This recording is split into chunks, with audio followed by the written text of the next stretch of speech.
Welcome back to the 2019 Sin City Classic. He's Joel Tremblay, and we are joined in the booth here by Naga Treasurer Jerry Travis. And I'm Roman Jimenez. We're on the Cloud Sports Network, streaming on the Sin City Classic Facebook page and the Sin City Classic YouTube channel. And we are bringing you the Open C1 Division Championship, a 48-team tournament. Is now down to just two teams, the DC Raptors against the Phoenix Desert Heat.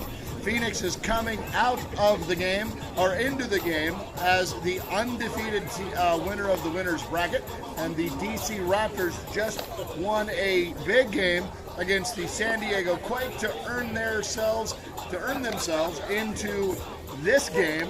But Joel, tell us how the Phoenix Desert Heat got here.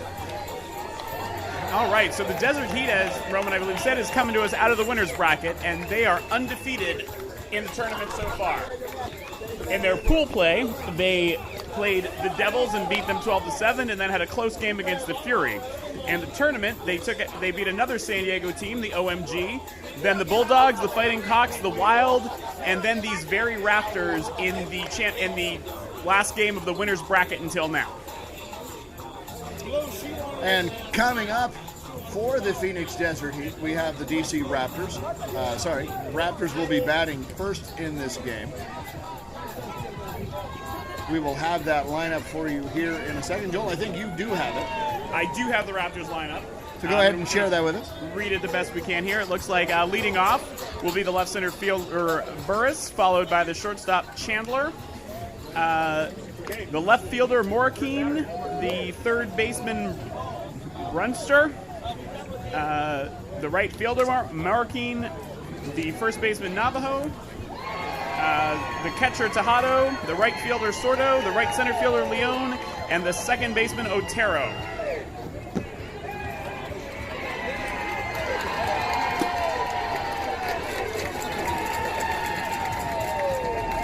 We've got that first batter up the plate, and it looks like the umpires are ready to go. We have a two-person umpiring crew for this game. One behind the plate. Go, baby, go! And we have our first pitch as a ball.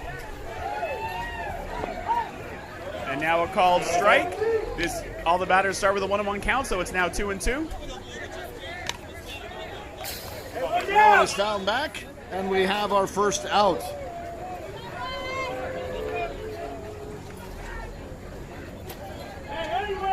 And now the shortstop Chandler is coming up to the plate.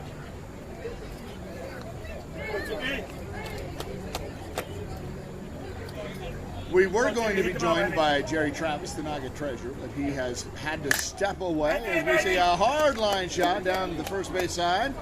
That gets through the infield. Chandler's aboard with a single. So Joel, I'm going to rely on you to tell me who's coming up here for at least the first part of this game here. So this is the number 3 batter, the left fielder, and I believe it's Morakeen. We're trying to read these off the lineup cards that they gave the umpires. Morakeen? Morakeen. Morakeen. Sure. Ground ball to the first baseman. He's up with it. Makes the grab at first on his own. So that play goes fielder's choice, 1 unassisted. Meanwhile, Chandler's able to get to second. We have 2 outs now. And who's coming up now? And now we have the cleanup batter, number 16, Brunster, who is playing third base. He hits a shot to second. He's up with it, fires over to first, and there we go, 4-3, as we have out number 3. And we'll flip over to the home team, Phoenix Desert Heat.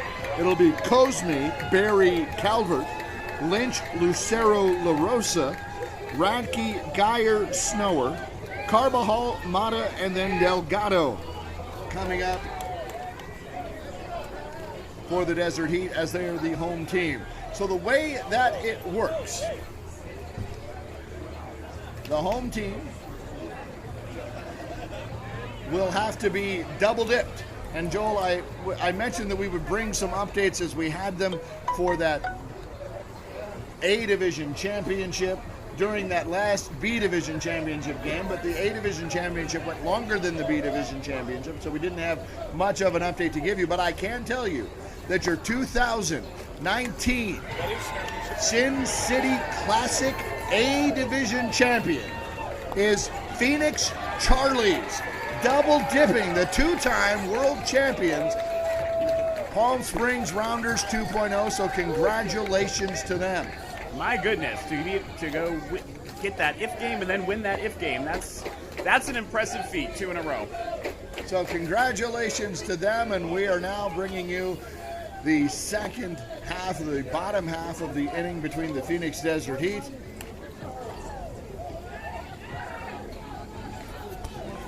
and again, as we stated, it'll be Cosme, Barry, and Calvert. Cosme, number 44, he is the catcher for the Desert Heat.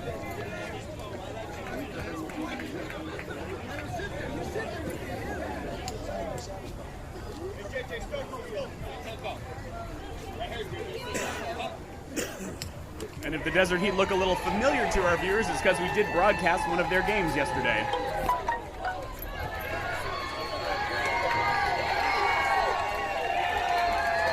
And if any of the microphones are picking up any of the noise going on, it's because the D losers bracket final, I believe, is going on at a field near us, and there's some excitement over there. 2 teams from Kansas City playing each other.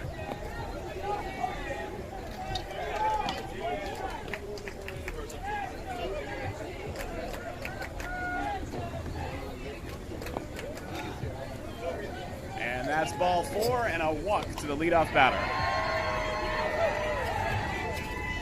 Our umpires for this game are Kathy Spencer behind the plate. She is from Atlanta, and we've got Tim Coffey on the bases. He is from Seattle. And there's a hard shot right at the third baseman in the glove. Great snatch out there, as Barry line drives it right into the glove of the third baseman. That'll bring up Calvert, the shortstop. And after the top of that first inning, the umpire came over to tell me that third batter on the Raptors is Martinez, was the name I was struggling to find. Okay, well, that's good to know. Thank you, Blue. As Calvert's aboard on a hard hit ball to the second baseman and was unable to field that cleanly. Not a fault of the second baseman, that was a hard hit ball.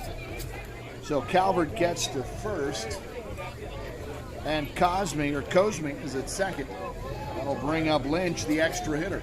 One of 2 that Desert Heat is using. And there's a hard shot right back at the melon of the pitcher. He was able to duck out of the way as Cosme rounds third and comes home. There's not going to be a play. Calvert cuts the inside back of the second base as he rounds it and heads to third. He's going to be safe there, and Lynch is aboard with an RBI single. And we have 1 out here as Desert Heat plates the first run of the game. It is 1-0. Lisa wants to know what a 3-4 is in terms of position. Lucero hits a shot to the third shortstop, who fires it over to second on the slide by Lynch, breaking up the double play. Calvert comes in. Lynch is forced at second for the second out, and Lucero is safe at first. We have a comment in the Facebook comment section wanting to know what I mean when I say play goes 4-3. I'll share that with you in a second, as soon as we have a break here in the action. In the meantime, La Rosa, the second extra hitter, is in the box as he takes a ball deep, 2 balls and 1 strike. Runner at first, that is Lucero. He takes another ball deep, 3 balls and 1 strike. Here's the 3-1 pitch. He's going to lay off of that, and it catches the corner. 4 strike 2. We now have a full count. 3 balls, 2 strikes. Runner at first. Here's the pitch. A high fly ball to shallow left field. Left fielder's running in and tracking it. He makes the catch. Does the left center fielder. Came in to get that, and that's out number 3. So to answer that question from Facebook, what do I mean when I say the play goes 4-3? Each defensive position in softball has a number assigned to it. So when you're the pitcher, you're number 1, the catcher's number 2, first base is number 3, second base is number 4, the third baseman is number 5, and then the extra infielder, the shortstop, well, he's number 6, he or she. So when I say the play goes 4-3, that means there was a ground ball to the second baseman, number 4, who then throws it to the first baseman, or defensive position number 3. Exactly, and as we mentioned earlier, it looks some of the teams actually play with fielders in different places, 5 infielders instead of 4, and sometimes that gets a little confusing. It doesn't look like anybody's doing that in this game at this point. And so sometimes you'll also hear Roman say 6-4-3, which means that the ball went from the shortstop to the second baseman to the first baseman, and that's kind of your classic double play to the left side of the infield.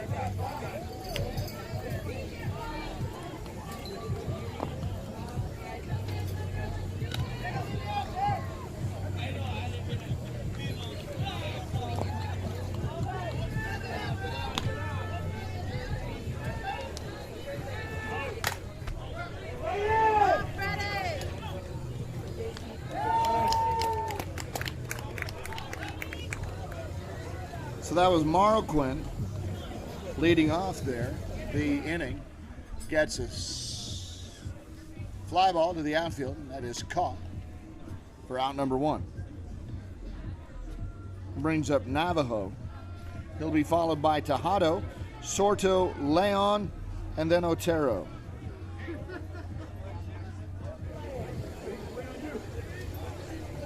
Here's the pitch to Navajo.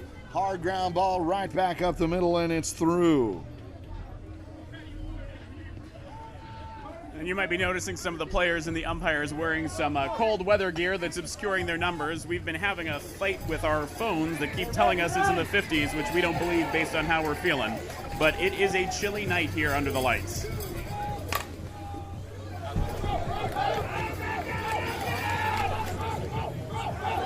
There's a shot in. So I had said Marquin was out. Apparently he was not, because he's over there at third. I actually think they may have lifted Novato for a courtesy Navajo, runner. there you go. That puts Tejado at second. Marquin's at third for Navajo, and then Sorto hits a shot that eats up the second baseman. Marquin will score from third. He's in there, so it is now 2-1. Tejado's able to get to third, and Sorto's over at first base on the hard hit RBI. And just to go over that courtesy rule quickly, once an inning, you can replace anybody on base with anybody else on your lineup sheet, but you only get to do it once in an inning. There's a ground ball to short. Bobbled it a little bit, but he was able to get the force at second. That was Sorto who was out, but Tejado comes in from third, and now we've got ourselves a tie ball game, 2 apiece. As Leon is aboard with the RBI fielder's choice. That brings up Otero.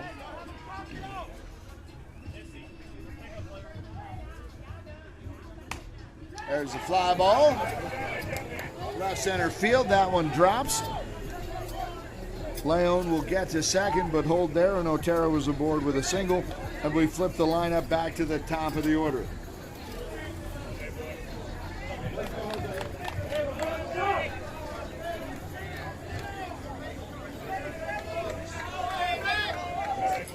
That's Burris. And leading off, he sends a shot to left center field. That one's going to find the glove of the left center fielder for out number 3. So 2 runs come across for DC Raptors, and we've got a tie ball game as we head into the bottom of the second. Phoenix Desert Heat coming up. So if you're watching on Facebook, we appreciate it. If you're watching on YouTube Live, we appreciate that as well. The Sin City Classic has been kind enough to allow the Cloud Sports Network to come out here and show this amazing softball that we've had for the last 2 days. We were able to bring you 4 games yesterday, and we had some barn burners yesterday, and that was in pool play. We did. Tight games and good softball all around. Then we were able to bring you the A Division Championship, the first game, and that went into an IF game, and then the B Division Championship, and now we've got the C Division Champions as well. This is Radke in the box now for Desert Heat, leading off the inning. He hits a hard shot at the shortstop. He can't come up with it, so Radke will be safe at first. And we are able to welcome back Jerry Travis, the Naga treasurer, who comes in to say hello to us. It's a pleasure to have you, Jerry. Thank you very much for coming back. Hey, thank you so much, man. This is so exciting to see games.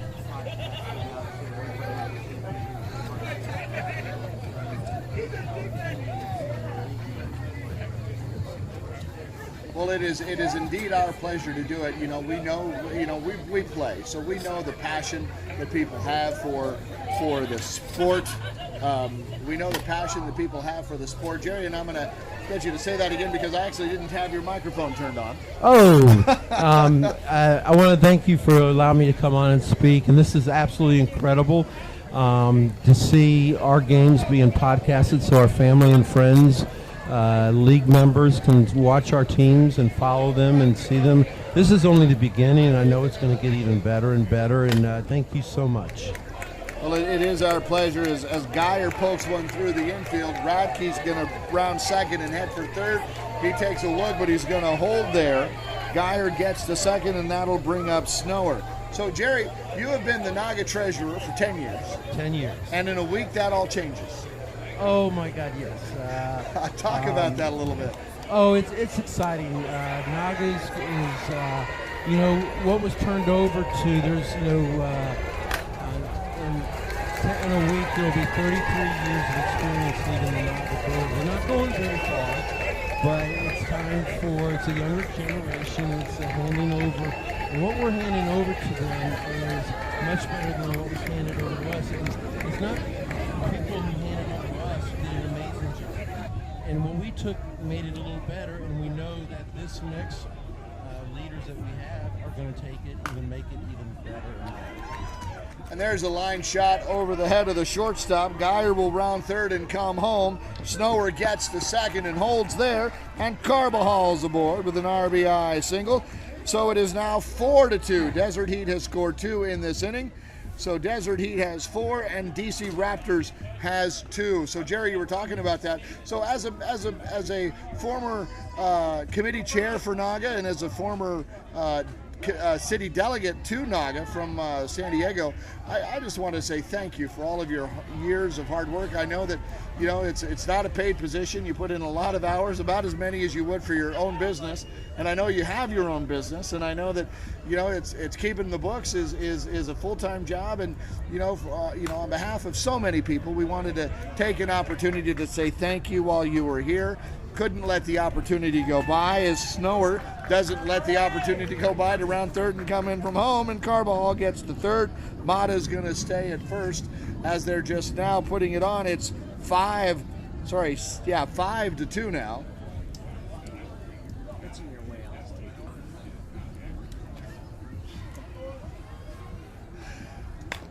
Now, I know you were talking about how you have kind of worked to, there's a nice double play there, but the ball gets away from the first baseman. So Carbajal comes in. Mata is forced out at second on the fielder's choice. So we've got our first out of the inning, but it's now 6-2 as Carvajal's able to come in. Delgado's at first. So Jerry, I wanted to mention that one of the things you had talked about is how you had taken what you had gotten and kind of helped improve it. I know a big part of that was using some of the available technology that wasn't available 10 years ago that you guys have really done a good job of adapting to you, and under the leadership of Chris Bolton and its secretary, JT and then Jeff, and now Jeff again. You guys have worked really hard to kind of modernize the machinations of Naga, and one of the best developments I think was the My GSWS app that you guys launched, and that was just a game changer. Oh, absolutely. Jeff Card did a fabulous job with that. We were in Minneapolis in 2012, and we went golfing, and one day he and his partner, as one does Tim, in Minneapolis in the wintertime. well, this is actually in the summer. Oh, okay, all right. But yes, but anyway, we were just chatting, and that's, I think, My GSWS really took birth that day, just conversation, and Jeff took it and just created a fabulous product for us to use. And again, it's about following your friends and family through the tournament. When they play, who they play, and you can just really keep track of it. And the modern technology, in 10 years, the things that have changed. Just one thing that's coming for in the future is the amount of printing we do each year runs, and I'm the treasurer, so we'll talk numbers, 15,000. And it's time that we go electronic. Everybody has an iPad, and that's something that's going to be coming. I would say probably in the next 6 months, you're going to see a lot of movement towards getting rid of the old, what I call the old school stuff, like back in my time. Well, what is this 10 years being on the executive board of Naga and kind of helping to... Hold on one second. We have a fly ball to right field. That ball gets away from the second baseman, so Cosme will score there. Barry will get to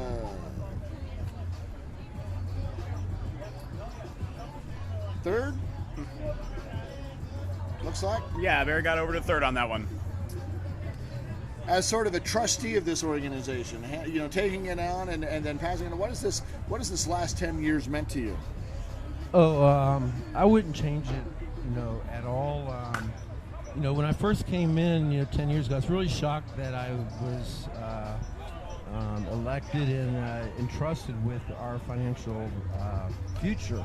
And the first thing I noticed, I knew is we weren't financially secure when you have 50,000 the size of the organization. So that was one of my first goals, was to somehow we have to start putting money away for a rainy day, and with financial security means longevity for the organization. I mean, that is, without money, that's how most nonprofits close up, and we are a nonprofit. So, but Naga is, it's been a world to me. I wouldn't trade it.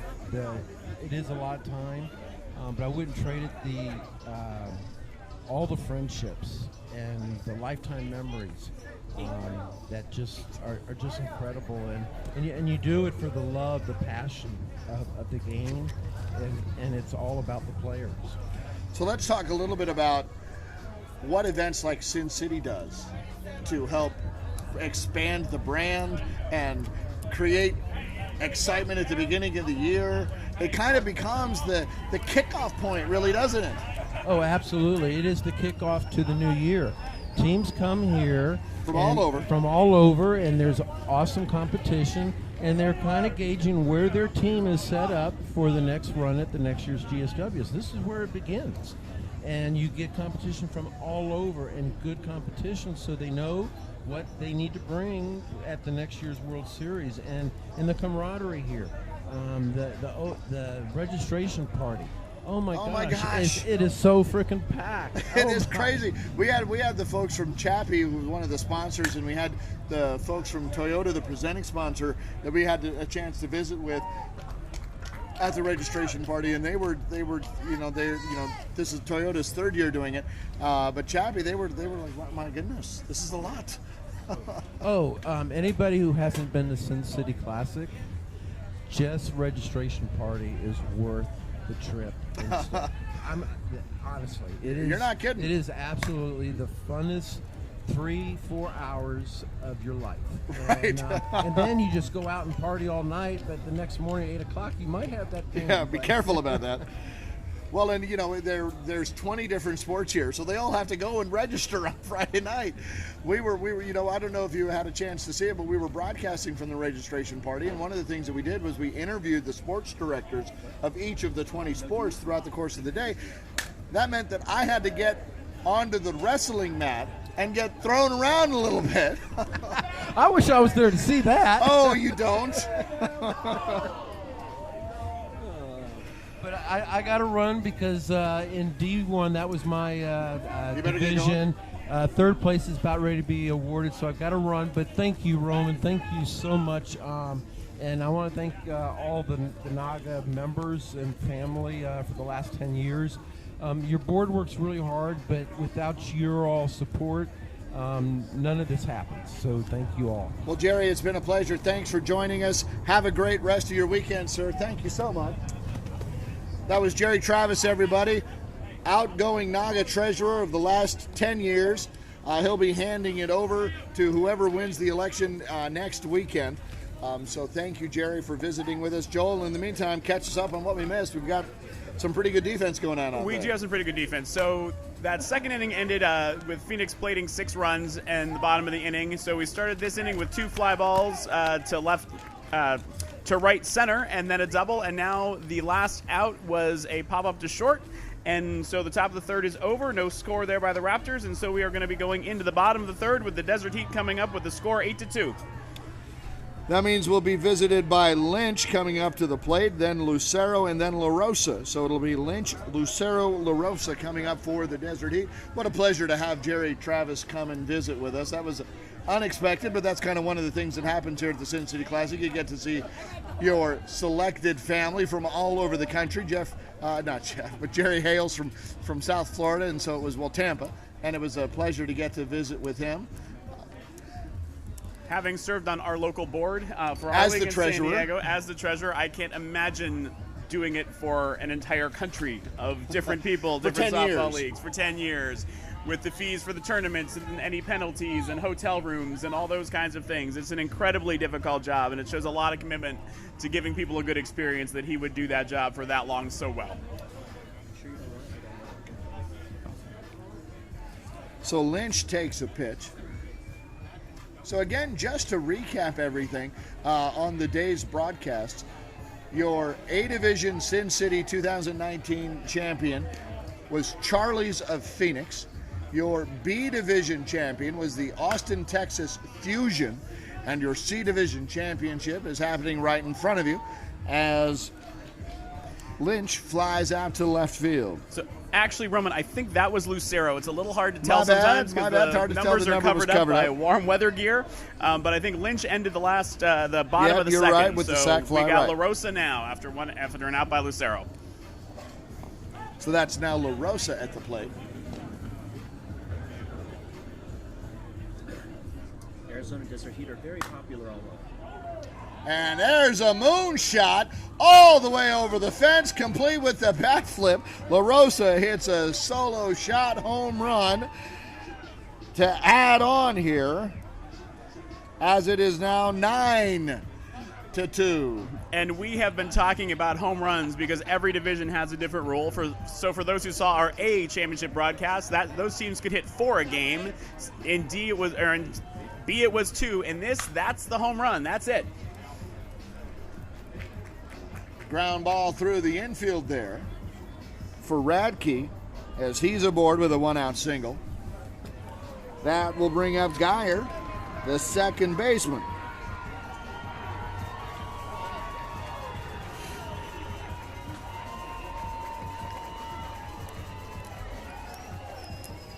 You hear a lot of cheering in the background. There's the D-Division Championship going on right now. We'll bring you updates on that as we have it. There's a ground ball to the second baseman. He's up with it, gets it over to short on the relay. No relay, but they get Radke out at second on the force. Fielder's choice, and Geyer is safe at first. That'll bring up Snower now.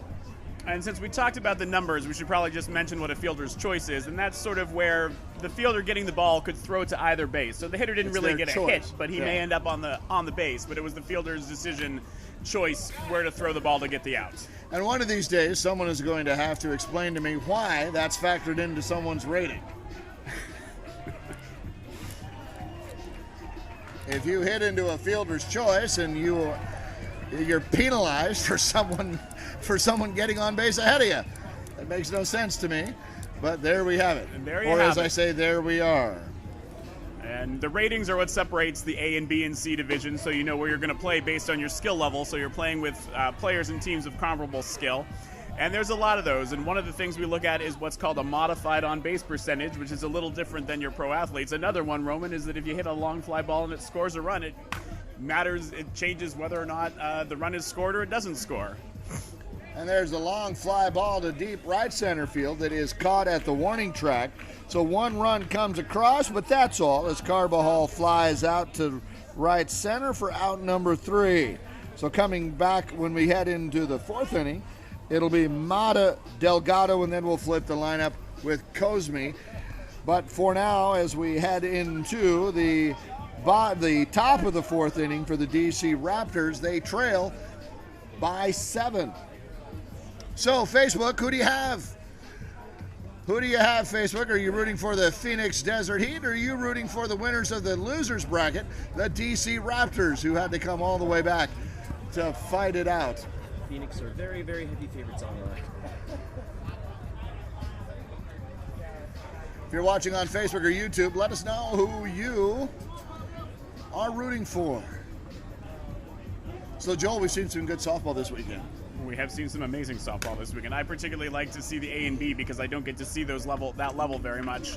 Because in our that's just league, a whole other gear, isn't it? it's a whole nother gear, especially with those home runs. And a lot of B and A can look similar to start because they are hitting the ball very hard and fielding very well. But that A, just that notch over with the ability to hit, I think is really what puts A over sometimes.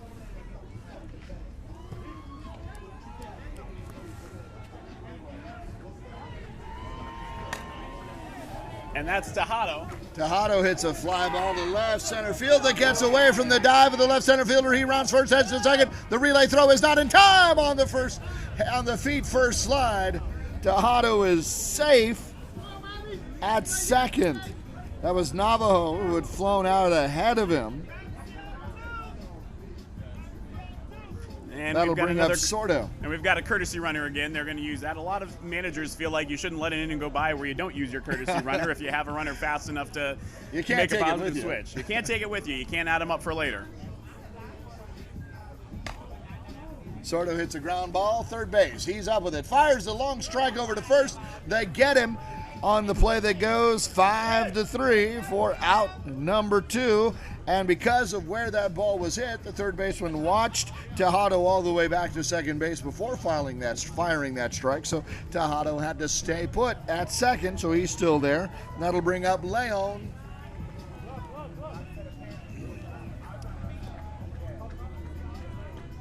Little chat with the first base umpire with the first base coach. That's Tim Coffey is the first base umpire from Seattle. Still makes me laugh. Tim Coffey from Seattle. Mm-hmm.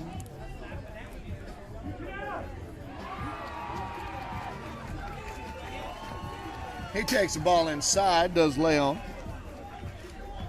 Following Leon will be Otero. And then we'll flip the lineup for the Raptors and get to Burris. So interesting to me, Roman, the Raptors are batting 10, which is often what you see in the tournament, but the Desert Heat are batting 12. Yeah. And you're allowed to do that. You can bat up to 12. But most teams tend to just put their best 10 in once you get to this level of a tournament where it's win or go home or almost win or go home.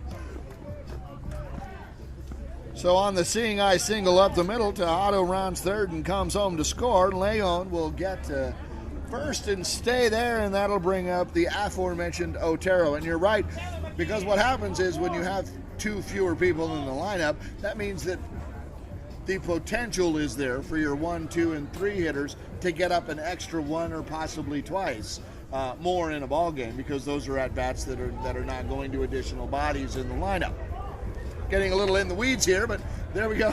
Well, and it is meant to be recreational and fun, so some managers can like to get people in and make sure everybody You gets flew to out play. here, you might as well play. And if you can do that and be champ of the winners bracket, then you might as well. Might as well.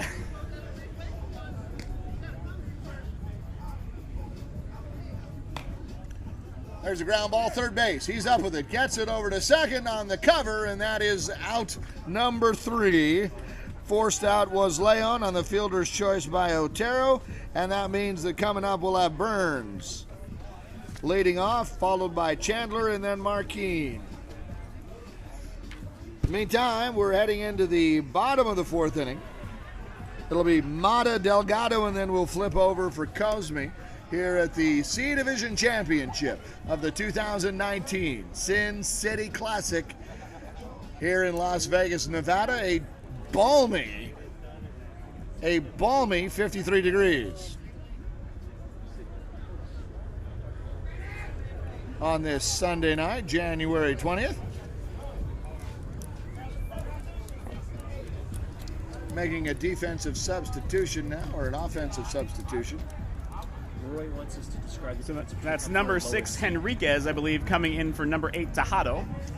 So this is the C1 Division Championship. The tournament here at Sin City is so big they have to break up C and D into 2 different tournaments. And the way they do that is by team rating. So what that means is the team has an overall rating that kind of will tell you where it fits within the C Division. And they take the top 48 teams with their 48 with the top 48 rated teams and put them all together in one, and then they put what is left down in C Division 2. But when I say that rating, that's a cumulative team rating, so it can be a little deceptive to suggest that C1 is maybe more competitive than C2. That would be a misapplication of that theory, because there are some excellent teams just broken up in how they're rated.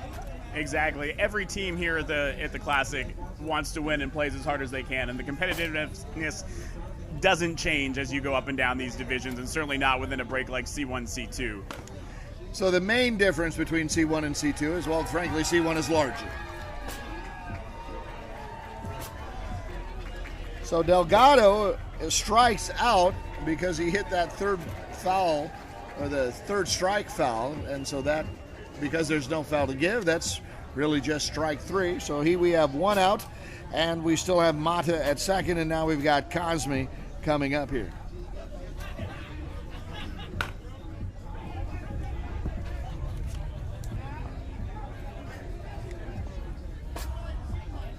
There's a line drive to right center field that gets fielded from Cosme.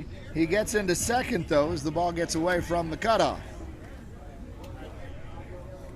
We've got 2 powerhouse cities going here. Phoenix has a really large league. DC has a really large league. They're definitely sending 2 excellent teams here as Barry takes a pitch outside.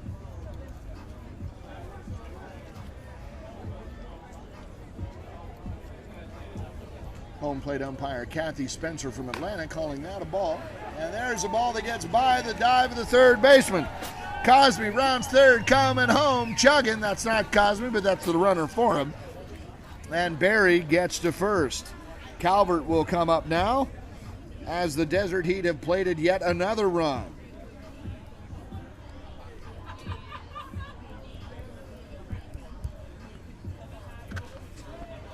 So I show 11-3, Joe. We'll update that graphic here in a second on the screen. I've got 10-3. Is there 1 or 2? 10-3. Well, there's 1 in here. Now 2. Now we've got 11-3. So now it's 11-3. My bad. With Cosme scoring and Barry getting to third on that.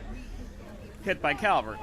That's what I have to 11-3. That's what I did. I missed Mata coming in. That's who came in, and then Cosme came in, and now Barry's at third, and this is Calvert. He swings one into shallow right center field. That is fielded by the left center fielder. He had to come a long way for that.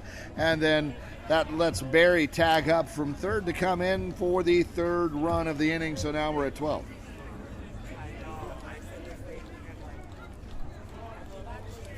So 2 outs. That second out on the sac fly. That brings up Lynch, the extra hitter. Though that is not Lynch. That is a substitute for him, whose number we cannot see. And he sends one deep left center field. That ball's going to hit the base of the fence.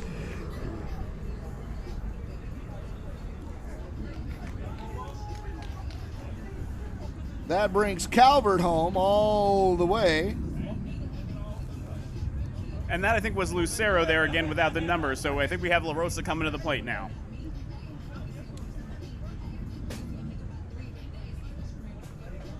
And that was an important run because that puts the Desert Heat up by 10 runs at least going into the 5th inning. You want to explain how that's relevant? So we've talked about this a little bit in some of the other broadcasts. There are run rules, and so if you are ahead in the home team, ahead by 10 runs after 5 innings, you win the game. Here's the pitch to La Rosa.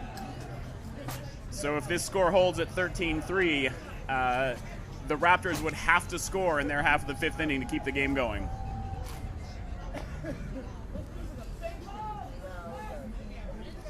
Looks like we have another substitute coming in on the on-deck circle. Not sure who that is. And La Rosa sends a bomb to left center field that's going to get over the fence. And that will be the inning-ending out because they've already hit one over the fence. And so out number 3 is recorded as a dead ball out, which That's we learned from one right. of our viewers, and we thank them for that.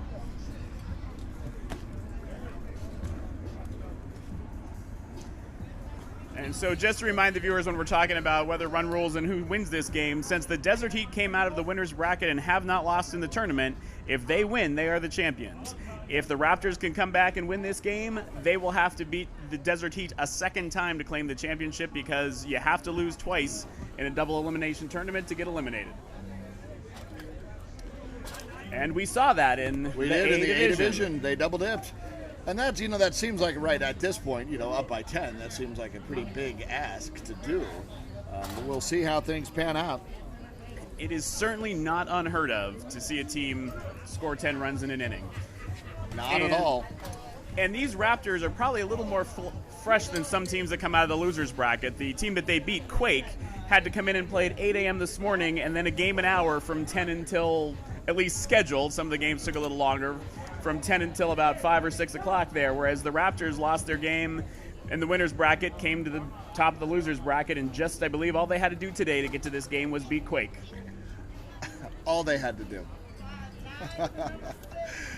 That was a little bit of friendly ribbing from my friend Joel Tremblay there, who is picking on me because I am a member of San Diego Quake.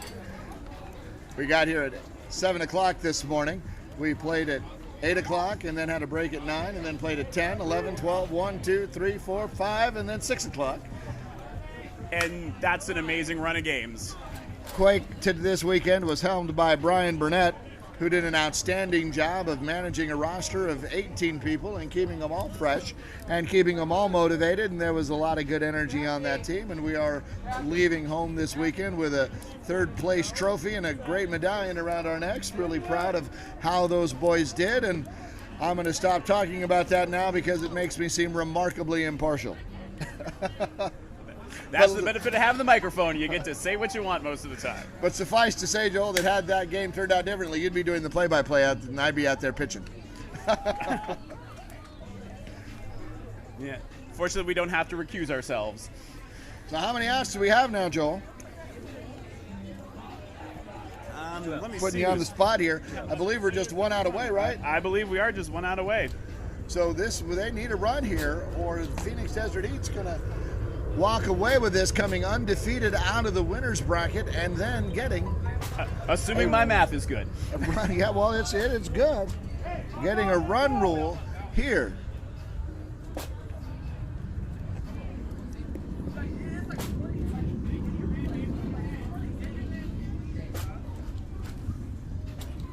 So here's the pitch. Sends the ball right back at the pitcher, and it looks like that's going to be it, folks. There it is, the ball game on the run rule. Phoenix Desert Heat comes undefeated out of the winner's bracket, and then run rules puts up a 13-3 spot on the DC Raptors. the winners of that secondary losers bracket. So your 2019 C Division champions are your Phoenix Desert Heat. And congratulations to them. Going through a tournament undefeated is not an easy task. Great softball here in the C Championship. And congratulations to your second place finishers, the DC Raptors, who, yeah, that's a big ask to fly that many folks from across the country to come together for a tournament and then play as well as they did. It is, and that's one of the longer distances people have flown. And then I'm going to do it one more time and sneak in a congratulations to you and Mitch, our producer director, and your team, the Quake, for taking third place here at the Sin City Classic in the C1 division. Well, thanks so much for that, and thanks to the good folks at the Sin City Classic, Ken Scaris, Larry Ruiz, and of course Rick Moss, the softball director, for doing such a great job of putting this tournament together. So it is with some measure of fond farewell that we say goodbye to our coverage here. We were originally slated to bring you the D Division Championship, but as we're running behind schedule, that game is underway on another field, so we won't be able to bring that to you.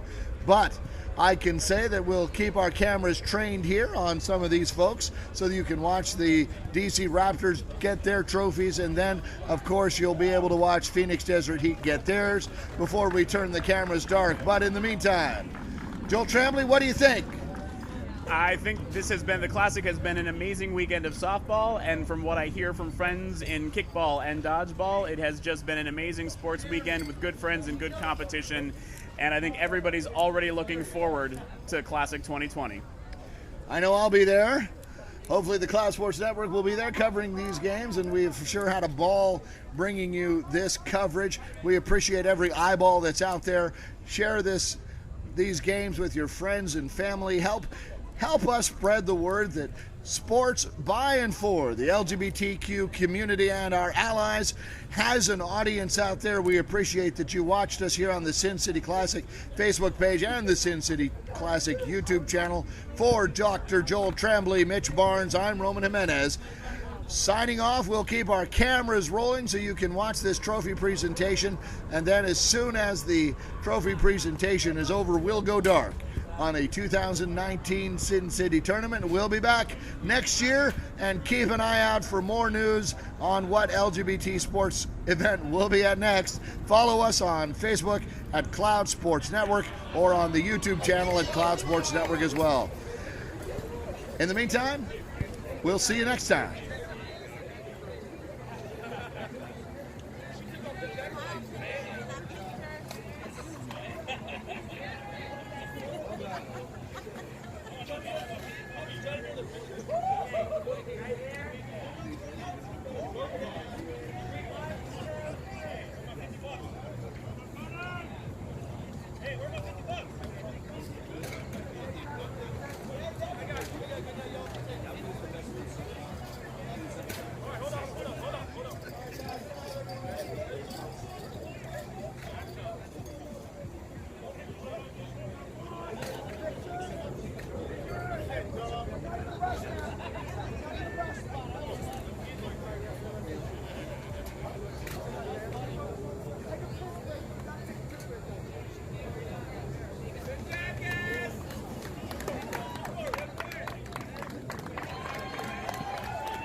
Everybody, right now, if you wouldn't mind looking right here.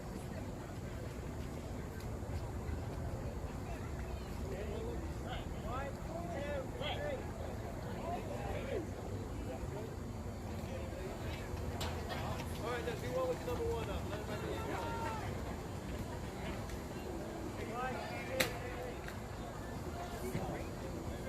Congratulations, guys.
I'll mute when I get the trophy. That's about it. Some of them can sing third place on that. Yeah. Someone else on there. There's an engraving.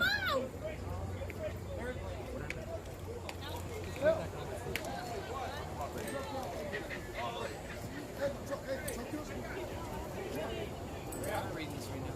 Give me a beer though. Oh, they need a new one. They need a new one, they said.